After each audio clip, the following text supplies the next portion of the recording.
সংসারে যেমন সমস্যা থেকে দেশেও সমস্যা থাকে। আপনারা সোশ্যাল মিডিয়ায় খবর নিয়ে দেখেন, ওই যে 5ই আগস্ট যাদেরকে দেশের এই বাংলাদেশের মানুষ এই দেশকে বিতাড়িত করে দিয়েছিল, এই এখন যারা অরাজকতা সৃষ্টি করতে চাইছে, খবর নিয়ে দেখেন ওই 5ই আগস্টে যারা বিতাড়িত তাদের সাথে এরা তলে তলে আবার আপিল শুরু করেছে। এই যে খাল পুনর্খনন করলে এই এলাকার মানুষের ক্ষতি হবে না উপকার হবে? উপকার হবে। প্রিয় ভাই বোনেরা, ঠিক একইভাবে কৃষক বলুন, সাধারণ মানুষ বলুন, যাদের পাশ দিয়ে খালটা যাবে তাদের বেশি উপকার হবে। এই যে আপনারা যে বিএনপিকে ভোট দিয়ে সরকার গঠন করেছেন, আমাদের লক্ষ্যই ছিল, আমাদের উদ্দেশ্যই ছিল যে আমরা সরকার গঠন করতে সক্ষম হলে আমরা এরকম খাল খনন করব। আমাদের লক্ষ্য ছিল যে আমরা সরকার গঠন করতে সক্ষম হলে আমরা নারীদেরকে স্বাবলম্বী করার জন্য মায়েদের হাতে আমরা পরিবার ভিত্তিক মায়েদের হাতে আমরা ফ্যামিলি কার্ড তুলে দিব। সেটির কাজও আমরা শুরু করেছি। নিশ্চয়ই আপনারা খবরে দেখেছেন না? আমরা বলেছিলাম শুধু কৃষকদের খাল খননের কৃষকদেরকে সহযোগিতা করার জন্য, যাতে বছরে অন্তত একবার হলেও তাদেরকে সরাসরি ভাবে আমরা সহযোগিতা করতে পারি, সেই জন্য আমরা ফ্যামিলি কার্ডের মতন কৃষক ভাইদের কাছে কৃষক কার্ড দেব। সেটির কাজ আলহামদুলিল্লাহ আমরা শুরু করেছি। আমরা বলেছিলাম যে আমরা সরকার গঠন করতে সক্ষম হলে এই যে গ্রাম অঞ্চলে যে স্কুলে বাচ্চারা, ছোট ছোট বাচ্চারা আছে, প্রাইমারি স্কুলে বাচ্চা আছে, এই বাচ্চাদেরকে আমরা নতুন স্কুলের পোশাক দিব। এই বাচ্চাদেরকে আমরা বই খাতা নেওয়ার জন্য নতুন ব্যাগ দিব, স্কুল ব্যাগ দিব। সেটির কাজও চলছে। ইনশাআল্লাহ জুলাই মাস থেকে সমগ্র বাংলাদেশে পর্যায়ক্রমিকভাবে সকল প্রাইমারি স্কুলের বাচ্চাদের কাছে আমরা নতুন কাপড় পৌঁছে দিব, তাদেরকে নতুন স্কুল ব্যাগ পৌঁছে দিব। প্রিয় ভাই বোনেরা, আমরা বলেছিলাম যে আমরা সরকার গঠন করতে সক্ষম হলে আমরা এই যে এলাকায় বিভিন্ন মসজিদ, মাদ্রাসা আছে, অন্য ধর্মেও যে ধর্মীয় প্রতিষ্ঠান আছে, এইখানে যারা ব্যক্তি আছেন, মুসলমানদের ইমাম খতিব আছেন, মসজিদ মাদ্রাসায় অন্য ধর্মের যে ধর্মীয় গুরু আছেন, তাদের জন্য আমরা সম্মানের ব্যবস্থা করব। আমরা সে কাজকে আলহামদুলিল্লাহ আল্লাহর মতে আমরা শুরু করেছি, ধীরে ধীরে আমরা নিয়ে যাচ্ছি। এখন প্রিয় ভাই বোনেরা, এই যে কাজগুলো করছি কম বেশি, আমরা বলেছিলাম যে আমাদের দেশের অসংখ্য তরুণ আছে, ছেলে হোক মেয়ে হোক, যাদের হয়তো শিক্ষার আলো আছে কিন্তু তাদের হয়তো কর্মসংস্থান নেই। আমরা বলেছিলাম যে আমরা সরকার গঠন করতে পারলে আমরা ধীরে ধীরে আমরা সমগ্র বাংলাদেশে যে আমাদের ভোকেশনাল ইনস্টিটিউশন আছে এইগুলোকে জোরদার করবো। প্রয়োজন হলে আমরা নতুন ব্যবস্থা নেব, যাতে করে আমাদের ছেলেরা, আমাদের মেয়েরা টেকনিক্যাল নলেজটা তারা পেতে পারে এবং দক্ষ মানুষ হিসেবে গড়ে উঠতে পারে। ফলে দেশি হোক বিদেশি হোক, যাতে করে তারা কর্মসংস্থানের ব্যবস্থা করতে পারে। এই কাজও পর্যায়ক্রমিক ভাবে আমরা শুরু করেছি। এখন প্রিয় ভাই, আচ্ছা নকল চিন্তা, এখন প্রিয় ভাই বোনেরা, আপনারা নিশ্চয়ই খেয়াল করেছেন এই যে এখানে যারা আছেন আপনারা প্রত্যেকেই কম বেশি সংসারী মানুষ আছেন না? এখানে সংসারী মানুষ আছেন। সংসার যখন চলে, সংসারে তো বিভিন্ন রকম সুবিধা অসুবিধা, বিপদ আপদ আসে না? বিপদ আপদ আসে। স্বাভাবিকভাবে দেশও একটা পরিবারের মতো, একটা পরিবারে হয়তো 5 জন 7 জন বা 8 জন 10 জন মানুষ থাকে, কিন্তু এই যে বাংলাদেশ নামক বিশাল পরিবার, এই পরিবারে প্রায় 20 কোটি, এই পরিবারের সদস্যের সংখ্যা হচ্ছে প্রায় 20 কোটি। এই 20 কোটি পরিবারের জন্য, এই 20 কোটি মানুষের পরিবারের সদস্যের জন্য ফ্যামিলি কার্ড ব্যবস্থা করা, এই 20 কোটি পরিবারের মানুষের জন্য কৃষক কার্ডের ব্যবস্থা করা, এই 20 কোটি পরিবারের মানুষের জন্য এর মধ্যে যারা ইমাম খতিব আছেন তাদের জন্য বিভিন্ন ব্যবস্থা করা, এই 20 কোটি মানুষের পরিবারের যে সন্তানরা আছে, এই যে বললাম প্রাইমারি স্কুলে, তাদের স্কুল ড্রেস তৈরি করা, সেটির ব্যবস্থা করা, স্কুল ব্যাগ তৈরি করা। এর বাইরেও এই 20 কোটি মানুষের জন্য চিকিৎসার ব্যবস্থা করা, এই 20 কোটি মানুষের জন্য শিক্ষার ব্যবস্থা করা, সন্তানদের শিক্ষার ব্যবস্থা করা। এগুলা কি একদিনে করা সম্ভব? একদিনে করা সম্ভব না।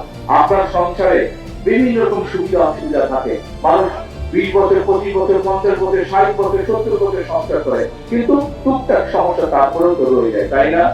এখন সংসারে যেমন সমস্যা থাকে, দেশেও সমস্যা থাকে, কিন্তু আমরা যদি সকলে ঐক্যবদ্ধ থাকি, তাহলে এই যে আমি জিজ্ঞেস করলাম আপনাদেরকে, খাল খনন যদি আমরা করতে পারি তাহলে উপকারটা কাদের হবে? আপনাদের উপকার হবে না? আপনারা বললেন উপকারটা আপনাদের হবে। ঠিক একইভাবে ফ্যামিলি কার্ড যদি আমরা মায়েদের হাতে পৌঁছে দিতে পারি, উপকারটা কেন হবে? সাধারণ ক্ষেত্রে মানুষই তো।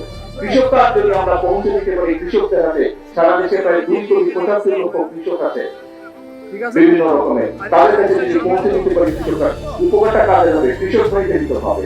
আমরা যদি এলাকার ভিতরে গ্রামে গঞ্জে রাস্তাঘাটগুলো, স্কুল কলেজগুলো, ব্রিজ কালভার্টগুলো ঠিক করতে পারি, তাহলে মানুষের উপকার হবে না অন্য কারো উপকার হবে? মানুষের উপকার হবে। এইভাবে কাজগুলো আমরা করতে চাই। এখন ভাই চলতে গেলে বিভিন্ন হয়। কয়েকদিন আগে আপনার কয়েকদিন এই 3-4 দিন আগে ঢাকায় অত্যন্ত অন্যায়, অত্যন্ত দুঃখজনক একটি হৃদয় বিদারক একটি ঘটনা ঘটছে। এই ছোট্ট বাচ্চাকে কিভাবে হত্যা করা হয়েছে দেখেছেন। এখন এখন আমরা প্রথম থেকে বলে এসেছি যে আইনের দৃষ্টিতে কোন ব্যক্তি যদি অপরাধ করে তার শাস্তি পেতে হবে। আইনের শাসন আমরা প্রতিষ্ঠিত করতে চাই। কিন্তু প্রিয় ভাই বোনেরা, আপনি যখন কোনো কাজ করেন, সেটি আপনার নিজের কাজ হোক, কৃষি কাজ হোক, সেটি যে কোনো কাজ হোক না কেন, সংসারের কাজ হোক, একটা নিয়ম কারণ আছে না? যে কোনো কাজ করতে তো কাজের একটা নিয়ম কারণ আছে। এই নিয়ম কারণটাকে মেনে নিয়ে তো কাজটা করতে হয়, তাই নয় কি? আপনি যদি হাঁস করেন, গরু করেন, ছাগল করেন, ধান চাষ করেন, সবজি শাকসবজি চাষ করেন, তারপরে তো নিয়ম আছে। কখন আপনি বীজ বুনবেন, কখন আপনি পানি দিবেন, কখন আপনি সার দিবেন, নিয়ম কারণ আছে না? ঠিক যে কোনো অন্যায়কারীর তাকে শাস্তি দিতে হলে, তাকে তার বিচার করতে হলে সরকারের কতগুলো নিয়ম কারণ আছে। এখন আমরা খেয়াল করছি প্রিয় ভাই বোনেরা, গত কয়েকদিন ধরে কিছু সংখ্যক মানুষ, আপনারাও খেয়াল করেছেন, পত্র পত্রিকায় দেখেছেন, আপনারা রেডিও টিভিতে দেখেছেন, আপনারা কিছু সংখ্যক মানুষ একটা পরিস্থিতি তৈরি করার চেষ্টা করছে। রাস্তাঘাট বন্ধ করে দিচ্ছে, যানবাহন চলাচল বন্ধ করে দিচ্ছে, এখানে আগুন ধরাচ্ছে, ওখানে উত্তেজনা সৃষ্টি করছে। এই কাজগুলো যারা তারা করে, তাহলে আপনারা কি মনে করেন, প্রথমে কি আইনের শাসনকে তারা বাধাগ্রস্ত করছে না? আইনকে আইনের মতন কি চলতে দিচ্ছে না। প্রিয় ভাই বোনেরা, আমরা খেয়াল করে দেখেছি যে এই যে অন্তর্বর্তীকালীন সরকার যখন ক্ষমতায় ছিল, এই 12 তারিখের নির্বাচনের আগে অন্তর্বর্তীকালীন সরকার ছিল, সেই সময় আমরা দেখেছি দেশে কয়েকটি দুঃখজনক এরকম অন্যায় ঘটেছে। সেই অন্যায় যখন ঘটেছে, আমি নিজে সেই সকল বাচ্চার মায়েদের সাথে কথা বলেছিলাম। আমাদের দলের আইনজীবী, আমাদের দলের চিকিৎসকরা গিয়ে সেই চিকিৎসা দিয়েছে, আইনজীবীরা গিয়ে সেই আইনি সহায়তা করেছিল। কিন্তু তখন আজকে যেই সকল ব্যক্তিরা পরিচয় করছে, রাস্তা অবরোধ করছে, বড় বড় কথা বলছে, সেদিন কিন্তু তাদেরকে আমরা মাঠে দেখিনি। সেদিন কিন্তু তাদেরকে আমরা দেখিনি যে তারা অবরোধ করেছে। তাহলে কি আমরা ধরে নেব আজকে যেহেতু জনগণকে 12 তারিখের নির্বাচনে বাংলাদেশের জনগণ যেহেতু বিএনপি কে ভোট দিয়ে সরকার গঠন করতে ক্ষমতা দিয়েছে, সেই জন্যই তাদের জ্বালা হচ্ছে, এবং এই জ্বালার কারণেই তারা এইসব কর্মকাণ্ড করছে? তাই তো আমরা ধরে নেব, তাই নয় কি?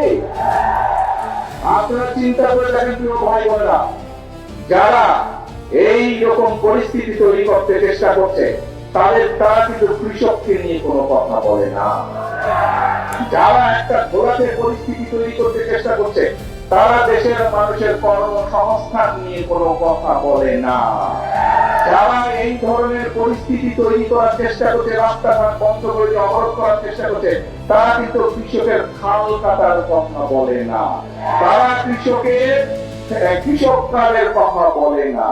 যারা এই ধরনের অরাজক পরিস্থিতির সৃষ্টি করার চেষ্টা করছে, তারা কিন্তু ছোট ছোট গ্রামের মাসুম বাচ্চারা কিভাবে স্কুলে খালি পায় যায় সেই দিকে তাদের খেয়াল নাই, তাদেরকে নতুন পোশাক দেওয়ার কথা বলে না। প্রিয় ভাই বোনেরা, আজকে যারা দেশের এইরকম পরিস্থিতি তৈরি করতে চায়, তাদের ব্যাপারে আপনাদেরকে সতর্ক থাকতে হবে, কারণ তারা অরাজক পরিস্থিতি সৃষ্টি করতে চাইছে। তারা যদি অরাজক পরিস্থিতি সৃষ্টি হয়, এই খাল কাটা বন্ধ হয়ে যাবে সারা বাংলাদেশে। ক্ষতিগ্রস্ত কে হবে? তারা যদি অরাজক পরিস্থিতি সৃষ্টি করে, তাহলে ফ্যামিলি কার্ডের যে বিতরণ, সেই বিতরণ বন্ধ হয়ে যাবে। ক্ষতিগ্রস্ত কে হবে? তারা যদি অরাজক পরিস্থিতি সৃষ্টি করে, তাহলে কৃষক কার্ডের বিতরণ বন্ধ হয়ে যাবে। ক্ষতিগ্রস্ত কে হবে? তারা যদি অরাজক পরিস্থিতি সৃষ্টি করে তাহলে ইমাম সাহেবদের, মুয়াজ্জিন সাহেবদের, খতিব সাহেবদের, অন্যান্য ধর্মের যে ধর্মগুরু আছেন তাদের সম্মান দেওয়া বন্ধ হয়ে যাবে। ক্ষতিগ্রস্ত কে হবে?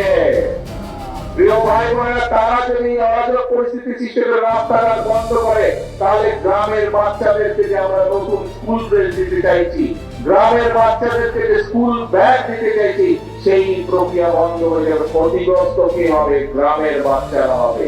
প্রত্যেকটি ক্ষেত্রে তাদের সেই অরাজক পরিস্থিতির কারণে ক্ষতিগ্রস্ত হবে গ্রামে বসবাসকারী খেতে খাওয়া মানুষ। প্রিয় ভাই বোনেরা, সেই জন্যই আজকে আমাদেরকে সতর্ক হতে হবে। আপনারা পত্রিকা পড়ে, আপনারা সোশ্যাল মিডিয়ায় খবর নিয়ে দেখেন, ওই যে 5ই আগস্ট যাদেরকে দেশের এই বাংলাদেশের মানুষ এই দেশ থেকে বিতাড়িত করে দিয়েছিল, এই এখন যারা অরাজকতা সৃষ্টি করতে চাইছে, খবর নিয়ে দেখেন ওই 5ই আগস্টে যারা বিতাড়িত তাদের সাথে এরা তলে তলে আবার খাতির শুরু করেছে। যেইভাবে 96 সালে করেছিল, যেইভাবে 86 সালে করেছিল, তাদের সাথে নতুন কয়েকটি লেজও গজিয়েছে, সুন্দর ছোট ছোট লেজও গজিয়েছে। প্রিয় ভাই বোনেরা, কাজেই আমরা এই দেশ থেকে স্বৈরাচারকে বিদায় করেছি। বাংলাদেশের জনগণ রাজপথে নেমে স্বৈরাচারকে বিদায় করেছে এই দেশ থেকে। যেই স্বৈরাচার বাংলাদেশের মানুষের ভোটের অধিকারকে কেড়ে নিয়েছিল, যেই স্বৈরাচার বাংলাদেশের মানুষের কথা বলার অধিকার কেড়ে নিয়েছিল, যেই স্বৈরাচার বাংলাদেশের খেটে খাওয়া মানুষ, গ্রামে বসবাসকারী মানুষের সকল প্রকার উন্নয়ন বলাদের বন্ধ করে দিয়েছিল, সেই স্বৈরাচারকে এই বাংলাদেশের মানুষ ছাত্র জনতা এক রাজপথে একত্রিত হয়ে তাদেরকে এই দেশ থেকে বের করে দিয়েছে। প্রিয় ভাই বোনেরা, এখন বাংলাদেশের মানুষ দেশ গঠন করতে চায়। বাংলাদেশের মানুষ তার ভাগ্যের পরিবর্তন করতে চায়। ভাগ্যের পরিবর্তন যদি করতে হয়, আমাদের 20 কোটি মানুষের 40 কোটি হাতকে সক্রিয় করে তুলতে হবে। আমাদের 20 কোটি মানুষের 40 কোটি হাতকে কাজে ব্যবহার করতে হবে। আমাদের 20 কোটি মানুষের 40 কোটি হাতে প্রদান দিতে হবে। শ্রমিকের হাত তৈরি করতে হবে, দক্ষ শ্রমিকের হাত তৈরি করতে হবে। আমাদের 20 কোটি মানুষের 40 কোটি হাতকে নতুন ব্রিজ, কালভার্ট, স্কুল, কলেজ, হাসপাতাল তৈরি করতে হবে। তাহলেই আমরা এই দেশের মানুষের ভাগ্য পরিবর্তন করতে পারবো। প্রিয় ভাই বোনেরা, আমি আজকে এই বক্তব্যে সংক্ষেপে বিএনপির পরিকল্পনা, দেশ নিয়ে, দেশের মানুষকে নিয়ে বিএনপির যে পরিকল্পনা, সেই পরিকল্পনার কথা আপনাদের সামনে তুলে ধরলাম। একই সাথে আপনাদের সামনে আমি তুলে ধরেছি কিভাবে কিছু লোক ষড়যন্ত্র করছে এই পরিকল্পনাগুলোকে ভেস্তে দেওয়ার জন্য। যে পরিকল্পনার কথা আমি আপনাদের সামনে তুলে ধরেছি, সেই পরিকল্পনাগুলো আপনারাই বলেছেন যদি এগুলো সফল হয় কারা উপকৃত হবে? কারা?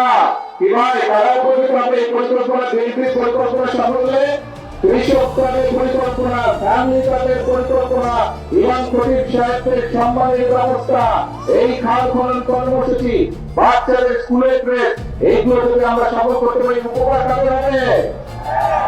আপনাদের উপকার হবে। কারণ এই দেশের মালিক কারা? জনগণ।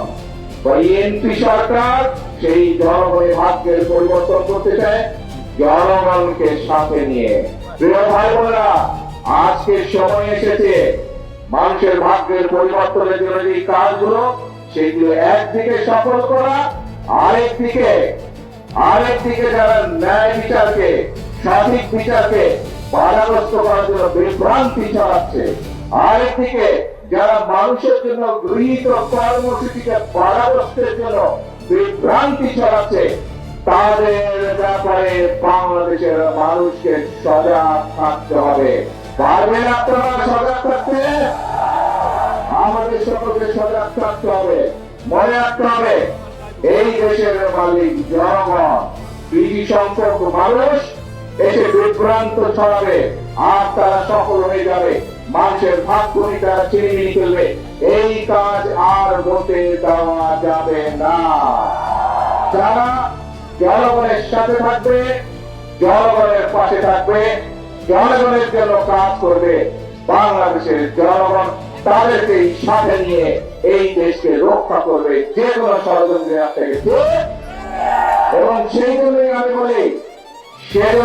বলি এই দেশ আমাদেরকেই গড়ে দিতে হবে, এই দেশ আমাদেরকেই করতে হবে, জনগণকে সাথে নিয়ে করতে হবে। নিজের দেশ, আপনি নিজের ক্ষেত খামারি, নিজের ঘর বাড়ি যেভাবে নিজে গড়ে তুলেছেন, নিজে যত্ন নিয়েছেন, দেশটাও আমাদের সকলের নিজের। এইখানে আমরা যত মানুষ উপস্থিত হচ্ছে প্রত্যেকে হচ্ছে এই দেশের অংশীদার, প্রত্যেকে হচ্ছে এই দেশের মালিক। কাজেই আমার ঘর আমাকেই দেখতে হবে, আমাদের দেশ আমাদেরকেই দেখতে হবে। আমাদের দেশের স্বাধীনতা, আমাদের দেশের সার্বভৌমত্ব, আমাদের দেশের মানুষের স্বার্থ আমরাই দেখব এবং যে কোনো ষড়যন্ত্র প্রতিহত করবো আমরা, ইনশাআল্লাহ পারবে। আসুন তাহলে আজ থেকে আমাদেরকে সতর্ক থাকতে হবে যে যারা বিভ্রান্তি ছড়ানোর চেষ্টা করছে, যারা আইনের শাসনকে প্রতিষ্ঠিত হওয়ার জন্য বাধাগ্রস্ত করছে, যারা মানুষকে বিভ্রান্ত করার চেষ্টা করছে, তাদের বিরুদ্ধে আসলে আমরা সজাগ থাকবো, তাদের বিরুদ্ধে আমরা সতর্ক থাকবো। এবং আমাদের আজকের প্রতিশ্রুতিতে এই খাল খনন করার মধ্যে দিয়ে আমাদের প্রতিশ্রুতি হচ্ছে একটি কর্মকাজ করবো। সবার আগে